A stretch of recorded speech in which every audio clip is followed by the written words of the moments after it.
I'm really in pursuit of greatness. I know people don't usually talk like that, but I want to be one of the greats. I'm inspired by the greats here tonight. I'm pointing the way! All men are born to die, we know it.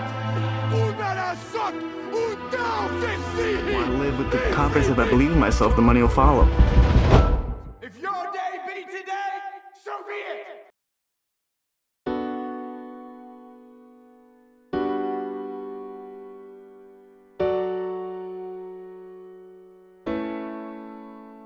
Here's something nobody tells you about Timothée Chalamet. He almost didn't do Dune. He read the script, he said no, twice. Not because he didn't believe in Denis Villeneuve, he did, but because Paul Atreides is a messiah, and Chalamet had spent his entire career running from exactly that kind of weight. The hero, the chosen one, the gravitational center of a universe. That wasn't him. That had never been him. And then Villeneuve told him something that changed his mind. Silence! He said, Paul doesn't want to be the Messiah either. I must not fear. Fear is the mind killer. You think I'm stupid enough to deprive myself of the best of us? Bijunakin biwagzama! Fear is that little death that brings total obliteration. I will face my fear. I will permit it to pass over me and through me. And when it has gone past, I will turn the inner eye and see its path. Where the fear is gone, there will be nothing. Only I will remain.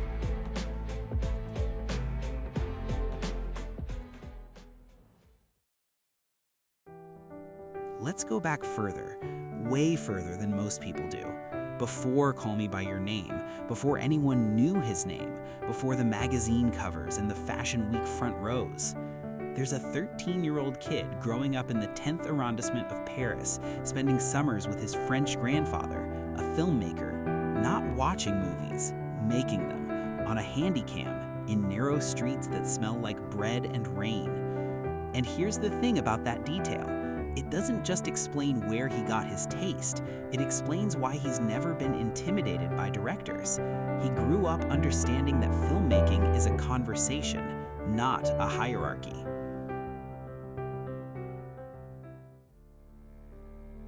Then he comes back to New York.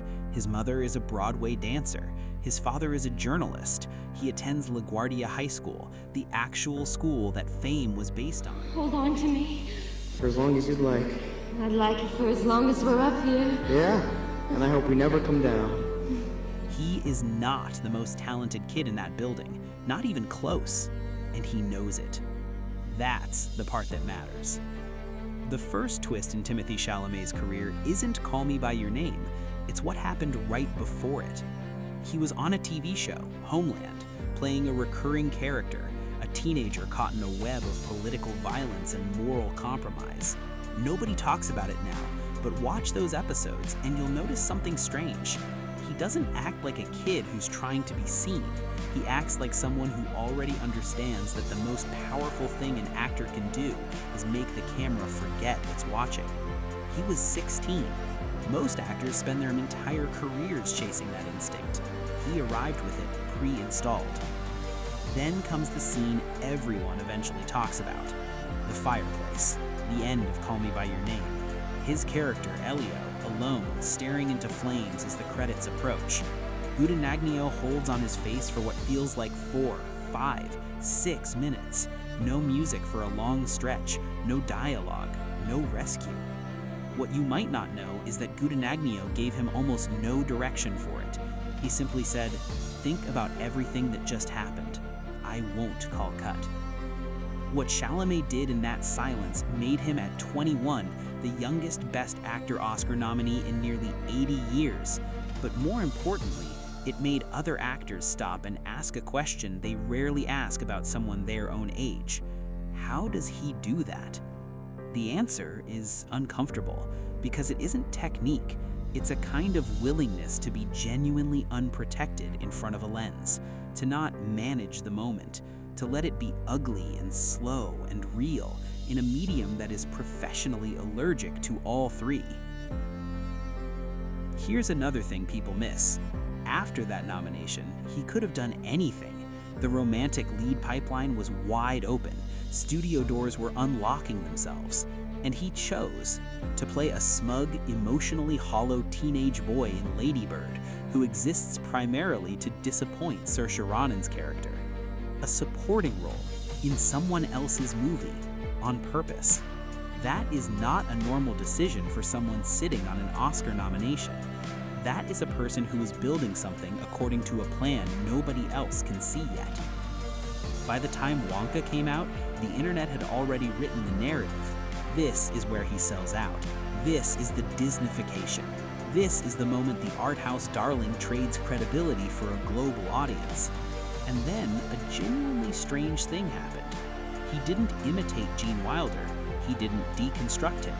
He found something entirely new, a version of Willy Wonka who performs joy because he's privately acquainted with its absence. And he did it while singing and dancing, imperfectly, on purpose. The movie made over $600 million worldwide. The mystique didn't evaporate, it expanded. There's a version of Timothee Chalamet's story where he's a product, the right look at the right time, algorithmically perfect for an era that rewards a specific kind of beautiful melancholy. Why should I change? I've never even got to find out who I am. You want me to change? That's crazy. You tell me I'm bad before I even get to be anything. But that version doesn't explain the choices.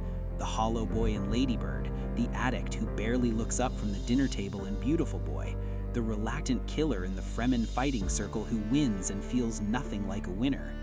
Those aren't the choices of someone being managed.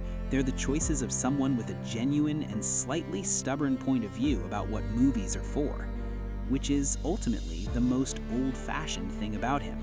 In an industry obsessed with building brands, Timothee Chalamet is still, somehow, just trying to be an actor. And that, more than the nominations, more than the box office, more than the cheekbones, is what makes him impossible to look away from. Dune. Die Sonne gelb!